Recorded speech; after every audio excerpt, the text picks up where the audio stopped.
మధ్యకాలంలో మనం ఎక్కువగా ఫేస్ చేస్తున్న సమస్యల్లో మెయిన్ గర్ల్స్ నుంచి కొంచెం ఏజ్డ్ వాళ్ళ వరకు ఇరెగ్యులర్ పీరియడ్స్. అసలు ఇది రావడానికి మెయిన్ రీజన్ ఏంటి? అసలు ఇప్పుడు ఇర్రెగ్యులర్ పీరియడ్స్ అనే వర్డ్ లేటెస్ట్గా వినపడుతుంది అంట నేనైతే. బికాజ్ మేము చదువుకున్న రోజుల్లో కంటే 20th century తర్వాత ఫాస్ట్గా drastic changes I can say. This is because of the man made mistakes. అవి ఏంటో మనకు తెలుసు. వాటిల్లో ఇంపార్టెంట్ ఏంటి? చెట్లు నరికేయడం, సో ఆక్సిజన్ పోయింది. No proper healthy diet.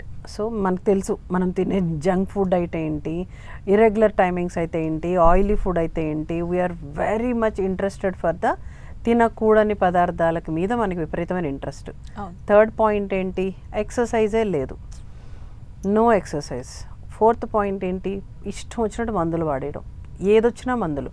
Period రావద్దంటే మందులు, పీరియడ్ కావాలంటే మందులు, ప్రెగ్నెన్సీ వద్దంటే మందులు, ప్రెగ్నెన్సీ వచ్చిన దాన్ని పోగొట్టే, ఎట్లా అంటే అసలు ఇష్టం పిచ్చి పిచ్చి మందులు.